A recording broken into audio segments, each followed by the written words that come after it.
What's interesting here is that I would say most of your listeners still do not understand that mental health related conditions or depression or anxiety have nothing to do with chemical imbalances. This kind of science was debunked decades ago. It was a theory.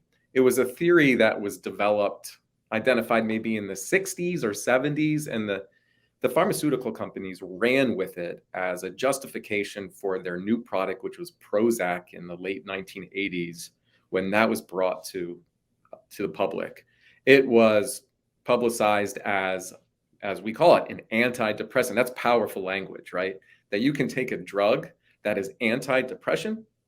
And so that marketing term was crucial in being able to kind of condition the public to believe that depression or anxiety can be treated like any other medical illness or condition, and we have drugs to treat it. And so direct to consumer advertising is a real problem. I think there's only 2 countries in the world that allow for pharmaceutical direct to consumer advertising, United States being one of them. So the American public is bombarded with these messages, and they identified through targeted advertising, commercials, academics who were placed on the payroll, published studies through ghostwriters, that the prevailing belief is that depression is a genetic condition. And those who are prone to depression have deficiencies in key neurotransmitters or neurochemicals called serotonin. And they've developed this drug called a selective serotonin reuptake inhibitor, which is a drug that increases the transmission of serotonin in the nerve cell. So in layman's terms, basically, you don't have enough serotonin in your brain, and that's why you're depressed. And now you can take this pill, and now you have more serotonin, and you can be happy, right? So they simplify this. It's called biological reductionism, something very simple, very easy, that the American people can digest. And through all these commercials and magazines and placements and very important American television and movies, it's kind of been mass conditioned to us, to the point where they've really increased the sale of their drug. So a condition, major depression or clinical depression, which historically affects a small percentage of people, very small, like less than 2%. But being human means you're going to go through tough times. So Right. being human means you're going to experience grief. You're going to go through prolonged periods of sadness. You are going to struggle with your sleep. You're going to be anxious. There's a number of things that are just typical to the human experience. And the pharmaceutical industry really hijacked that idea, created it as a medical disorder. They aligned with the allopathic medical establishment, specifically psychiatry, and they would communicate things like, hey, now we have drugs similar for insulin for diabetes, and they've mass marketed it into primary care centers. And so even as we sit here today in 2023, more than 80% of people still believe in the chemical imbalance myth, the idea that these drugs correct a chemical imbalance. And this became more mainstream news in 2022 when a large umbrella study got published by Joanna Moncrief out of the UK and her colleagues, just looking at all the information over decades, all the different studies. And really doesn't matter if you're severely depressed or you're moderately depressed or you have no depression at all. There's no differences that can be identified with serotonin.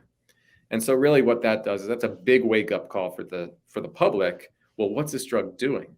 Mm-hmm. What are the long-term effects of this? And there's really problematic data, adverse consequences. We can get into all the side effects that these drugs will promote, and they're even worse for children and adolescents. But I think there's a wake-up call post-COVID for a lot of people that they no longer trust the medical authority because they're understanding how a lot of the information is biased and filtered through the pharma control and how much control they have over the legacy media, the major medical organizations, and how they influence politicians. And so much of the information for us is filtered. Yeah, and apparently over social media. And again, we saw that all through COVID with people being banned all over the place who challenged the mandates and who challenged the narrative generally that was sort of being pumped out by the government and mainstream media. Um, I mean, I feel like we all should have become a lot more skeptical of big pharma on account of the opioid crisis.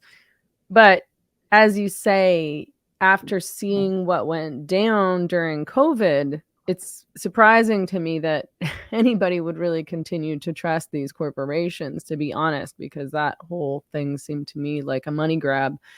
But I can we talk a little bit more about these antidepressants? What's the most common antidepressant that's being prescribed nowadays? Well, Prozac has been the drug that has been promoted the longest. What we're seeing in our community now is Lexapro is on the rise. Lexapro is another SSRI. They're really marketing it to teenagers, and Okay. we're that's the kind of group.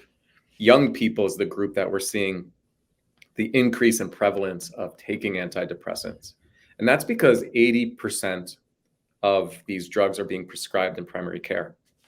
So teenagers who are struggling, that kind of the first line in the healthcare center is to go through your primary care doctors. And what's really changed over the last, I think about 6 years now, is the American Academy of Pediatrics has published guidelines which are informing pediatricians to use SSRIs as a frontline treatment for depression. And I'm doing this in air quotes right now because depression is very complex. The experience of our emotions is not so simple. And when the average primary care appointment is about 8 minutes in the United States, you can understand that it's a very quick, I'm reporting how I feel, you're leaving with a prescription that has serious adverse consequences, black box warning, more than doubles the likelihood of a suicide event. And we're seeing more and more teens on these drugs.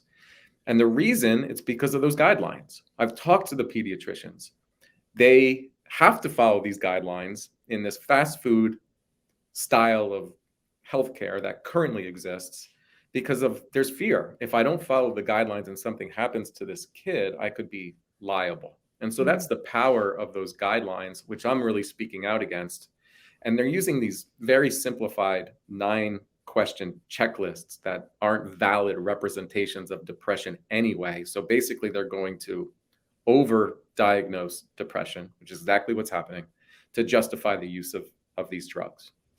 Right.